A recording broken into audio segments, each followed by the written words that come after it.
सेवेकरिता निवडलेला अभंग जगद्गुरु जगद्वंदनीय पंचम पुरुषार्थी देहूनिवासी श्रीमंत श्री संत तुकोबाराय यांचा 4 चरणाचा अभंग सेवेसाठी निवडला आणि हा आजचा सेवेचा पहिला दिवस म्हणून भगवंताच्या नामाचं महात्म्य वर्णन करून सांगणारा अभंग विठ्ठल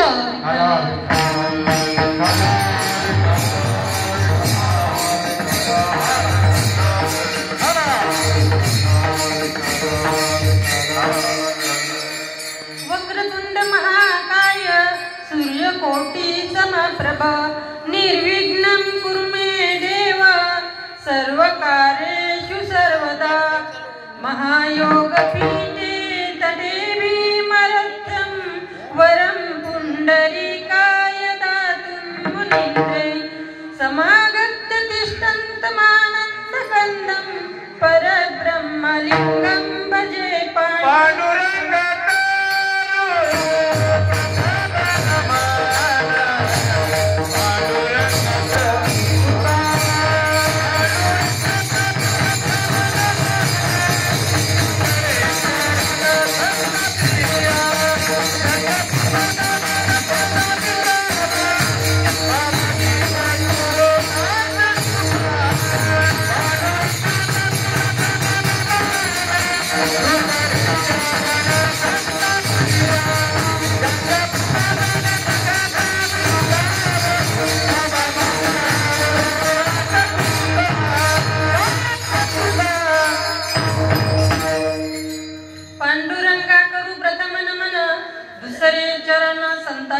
म्हणून ओम नमो ज्ञानेश्वरा करुणा करा दयाळा तुमचा अनुग्रह लादलो पावन झालो चलाचरी मी कला कुसरी काहीच नाही बोलिलो वचने अति भाविक एका जनार्दनी तुमचा दास त्याची आस पुरवावी ब्रह्मानंदं परमसुखदं केवलं ज्ञानमूर्ती द्वंद्वातीतं गगनसदृशं तत्त्वमस्यादिलक्ष्यम्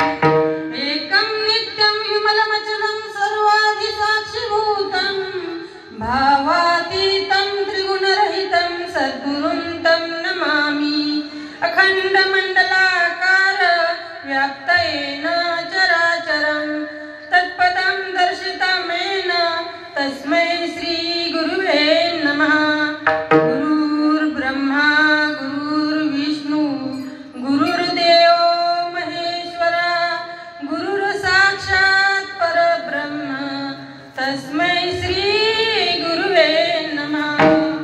जिथे ज्ञान सामर्थ्य येते जिथे मानवाला मिळे मोक्ष गाथा तुझ्या पायरीसी सन्नम्र माथा नवे फूल अश्वत्थ वृक्षासाले जिथे गीत विसवे वेद झाले तुझ्या शब्द शब्दात सायुज्य नाथा तुझ्या पायरीसी तुझ्या मंदिरी अर्थ जीवास तृप्ती तुझ्या दर्शने लोक स्वानंद घेती श्रुतिधन्य झाल्या तुझे गीत गाता तुझ्या पायरीसी सदा नम्र माता अज्ञान देवा मुक्ताई परेशा तुझ्या पायरीसी सदा नम्र माता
कीर्तनाच्या अभंगाचं निरूपण करण्याबद्दल थोडासा परिहार देणं महत्वाचं.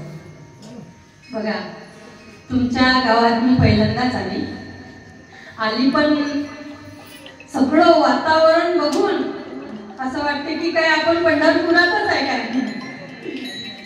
तर आज हा इथं येण्याचा योग दरवर्षीप्रमाणे याही वर्षी आपल्या या वाडी गावामध्ये पांडुरंग परमात्मा आणि आईसाहेब रुक्मिणी यांच्या मंदिराच्या वर्धापन दिनानिमित्त मला वाटतं हा भागवत सप्ताह सोहळा. तर रामायण आहे का? संगीत रामायण. हा, मला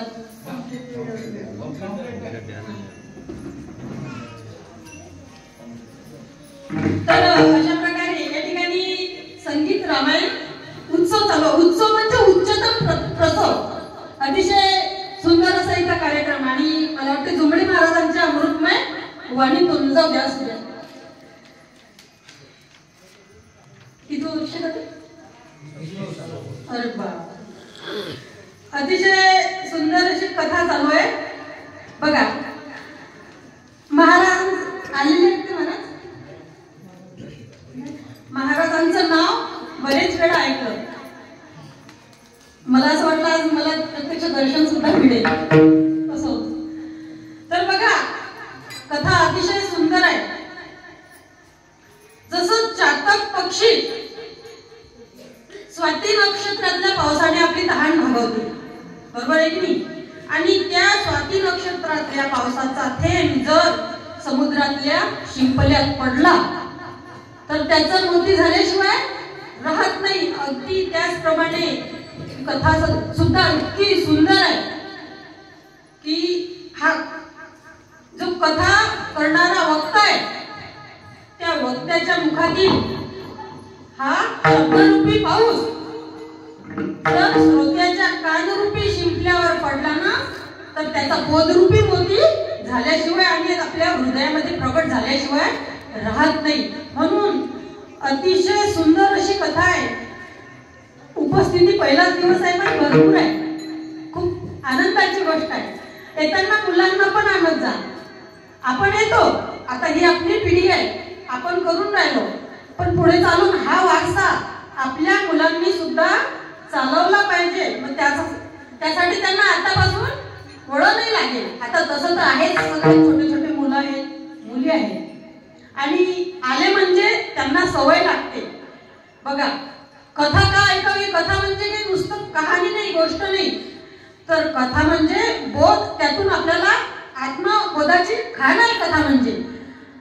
निरनिराळ्या प्रकारच्या कथा आलेल्या आहेत, तर त्या कथा ऐकल्या पाहिजे. आणि रामायण का ऐकावं? बघा, आता सध्या तर ज्ञानेश्वरीचे पारायणाचा उत्सव चालू आहे ना गावोगावी. ज्ञानेश्वरी, रामायण, गीता का ऐकावी? संतांच्या सहवासात का राहावं? भगवान कृष्ण सांगतात की मनुष्यानं, बघा, विठ्ठल विठ्ठल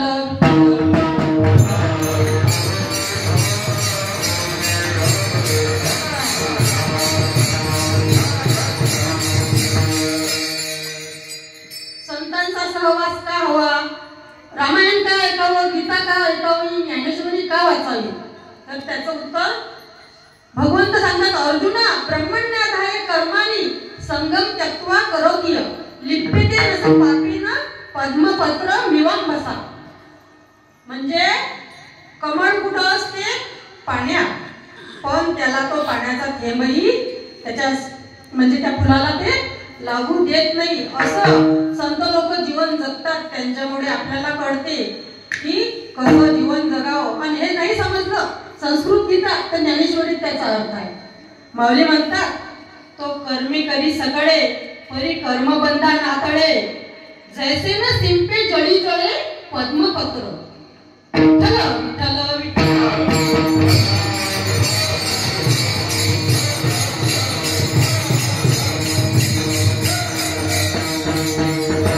याच्यापेक्षा सोपी सांगेल माऊलीनं की आता ज्ञानेश्वरीच्या शेवटच्या दिवशी आपण दीपयज्ञ करतो. त्यातली ओवी अतिशय सुंदर ओवी आहे. दीपाचे प्रकाशे गृहीचे व्यापार जैसे देही कर्म जात तैसे योगयुक्ता. म्हणजे रात्रीच्या वेळी आपण घरातला अंधार घालवण्याकरता दिवा लावतो. त्या दिव्याच्या प्रकाशाने आपण घरातले कामं करतो. अर्थात तो दिवा आपल्याला प्रकाश देतो, पण तो त्या कर्मापासून अलिप्त असतो. तसं आपण सुद्धा या देहरूपी दिव्याने या घरातल्या संसारातल्या कर्मामध्ये असताना कर्म करावं, पण अलिप्त राहावं. म्हणजे आपण देहाने संसारात असावं, पण देहात संसार असू नये. असं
रिकामेच जाऊ. म्हणून इथं काय करावं की भजन करावं. आणि हे असं कुठं ज्ञान मिळते? संतांजवळ त्यांच्या सहवासात राहिलं की कळते. आणि हे भगवंत सुद्धा सांगतात, संत माऊली ज्ञानेश्वर महाराज सुद्धा ज्ञानेश्वरी तेच सांगतात. म्हणून आपल्या मुलांना कीर्तनातही नेलं पाहिजे, कथेतही नेलं पाहिजे, म्हणजे त्यांना सवय लागते. आणि बघा, आपण काय करतो की आजकाल छोट्या छोट्या मुलांना शाळेत पाठवतो, हजारो रुपये त्याचं डोनेशन भरतो, अर्थात विकत शिक्षण घेतो मुलांचं, पण घरी फुकटचे संस्कार द्यायला विसरतो. म्हणून घरी आपल्या मुलांना थोडा वेळ देवाजवळ बसा, नामस्मरण करा, अशी सवय लावा. म्हणजे आपली संस्कृती हे पुढे चालू राहील. हा वारसा हे आपले सप्ते, हे आपले पारायण, हे सोहळे अखंड चालू राहतील याच्यात अजिबात संशय नाही. विठ्ठल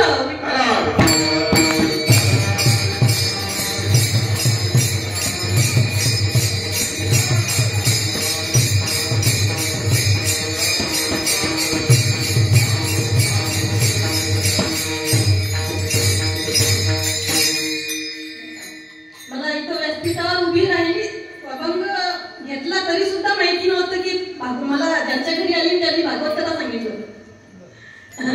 असो विठ्ठल विठ्ठल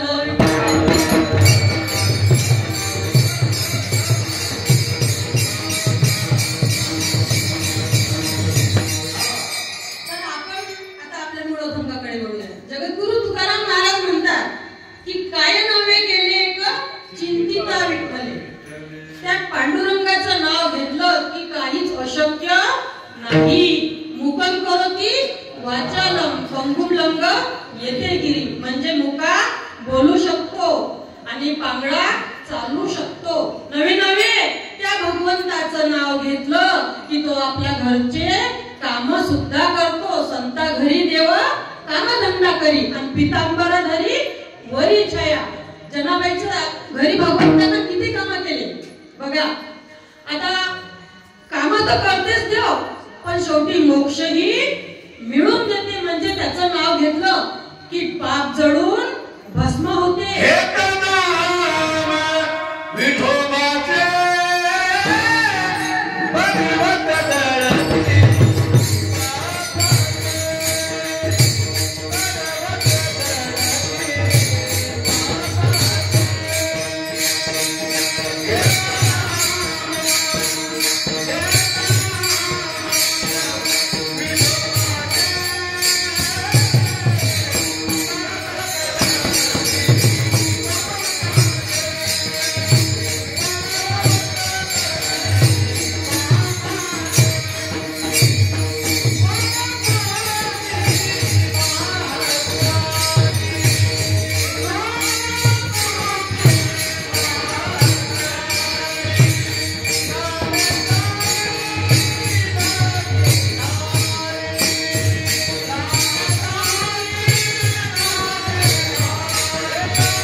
मुखीना हाती मोक्ष वैशी साक्ष अनेकांची. विठ्ठल विठ्ठल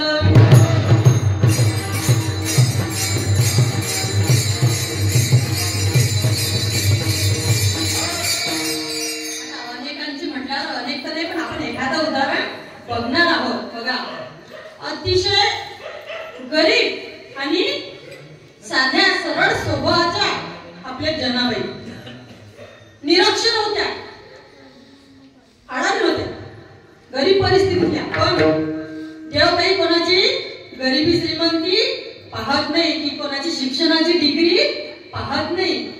बघा जातही पाहत नाही. तुका म्हणे नाही जाती सवे काम आणि ज्याची मुखी नाम तोची धन्य. जनाबाई भगवंताचं नाव घ्यायच्या. बरं नाव घ्यायला मंदिरात जायचं का नाही, घरी.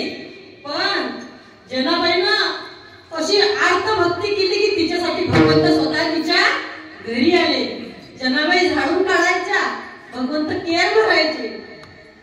जनाबाई दळण दळायच्या, भगवंत त्या जात्यात धान्य टाकायचे. एवढंच नाही, गौऱ्या सुद्धा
आता तोच भगवान विष्णू आहे, तोच राम आहे, तोच कृष्ण आहे, तोच विठ्ठल आहे. तुकाराम महाराज म्हणतात ना, वैकुंठीची मूर्ती आली भीमाती आणि लाडो काकावारी यशोदेचा, म्हणजे वैकुंठात विष्णू, तोच कृष्ण, तोच विठ्ठल. पण तुकाराम महाराज ना ठामपणे विठ्ठलच का म्हटलं, त्याचं कारण असते. बघा, सत्ययुगामध्ये भगवान विष्णूच्या अवतारात भगवंताची प्राप्ती होण्याकरता लोक योग साधना करायचे. त्यानंतर त्रेतायुगामध्ये भगवान रामाच्या अवतारात याग म्हणजे यज्ञ करायचे लोक. आणि द्वापार युगामध्ये भगवान कृष्णाच्या युगात विधी करायचे. विधी म्हणजे कर्म मार्ग. आता योग मार्ग म्हटला की माऊली म्हणतात, योगाची या वाटा निघाले का बस सुभटा, त्या दुःखाचा सेलवाटा भागा आला. अर्थात योग फार कठीण आहे, सगळेले साधत नाही. त्याच्यासाठी अष्टांग योग साधना, यम नियम आसन प्राणायाम प्रत्याहार धारणा ध्यान समाधी, आणि परत ते झालं पण ते सक्सेस होईल काय गॅरंटी आहे, आपल्याला पुरावी आहे. विश्वामित्र ऋषी आला ना योग साधण्याला बसले, ध्यानाला बसले, मेनका आली, बाधा आली. त्या इंद्राला वाटलं की माझ्या राज्यपदासाठी, माझ्या अमरावतीसाठी तप करते की काय. मेनकेला पाठवलं, मेनका आली. त्या मेनकेपासून विश्वामित्रापासून शकुंतलेचा जन्म झाला. अर्थातच योगही काही कामाचा नाही. आणखी एक उदाहरण आहे बघा, भरत राजा साधनेत कशी बाधा आली, हरिणाच्या पाडोसावर प्रीती केली म्हणून 2 जन्म घ्या लागले. एक हरिणीचं आणि एक जड भरत, असे 2. म्हणजे ते योगही काही कामाचा नाही. विठ्ठल विठ्ठल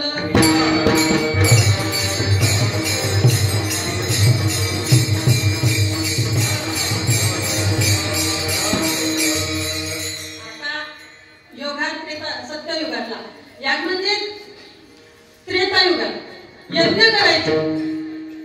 यज्ञ करून मी त्यांना नहुष राजानं 100 यज्ञ केले, आपण भागवतात ऐकतो. पण काय झालं, माऊली म्हणतात, नहुष स्वर्गाधिपती झाला, शेखी रहाटी भांबावला, भुजंगत्व पावला निनते काही. त्या इंद्राणीची अभिलाषा केली, सप्त ऋषींच्या खांद्यावर बसले पालखीत आणि झाली बुद्धी भ्रष्ट, लात मारली ऋषीला, श्राप मिळाला. असगर होऊन पळायला लागला ना साधून. म्हणून या काही कामाचं निवर. आणखी एक उदाहरण आहे बलीचं. बलीनं 100 यज्ञ केले होते. बलीनं शेवटी पाताळात जा लागलं. तुका म्हणे बळी जीवतीला पाया तडी. बरं आहे मी म्हणा थोडाफार. माऊलीनं 3रा अध्याय आहे ना गीतेचा, त्यातल्या 14व्या श्लोकात सांगितलं, अन्नात भवती भूतानी पर्जन्यादन्न संभव यज्ञात भवती पर्जन्यो यज्ञ कर्म समुद्भव. अर्थात यज्ञ केला की पाऊस पडते आणि पाऊस पडला की धनधान्याची समृद्धी होते. अर्थातच आपल्याला सुखाने जीवन जगता येते, चांगला उपयोग घेता येते त्या पाण्याचा, त्या अन्नाचा जिवंतपणी, आणि मेल्यावर स्वर्गाचा उपभोग घेता येते. विठ्ठल विठ्ठल.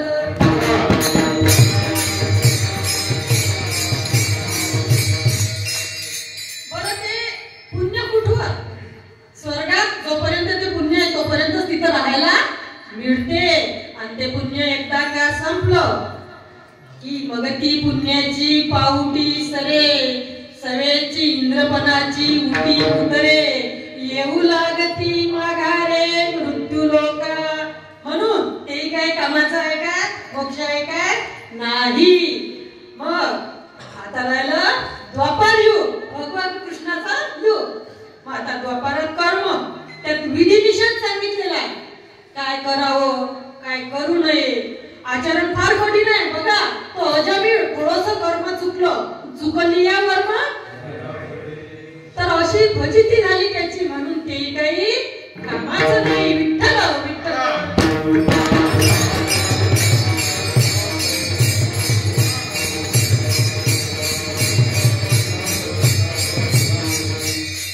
तुकाराम महाराज आपल्या या कलियुगातले भगवान पांडुरंग परमात्म्याचा अवतार.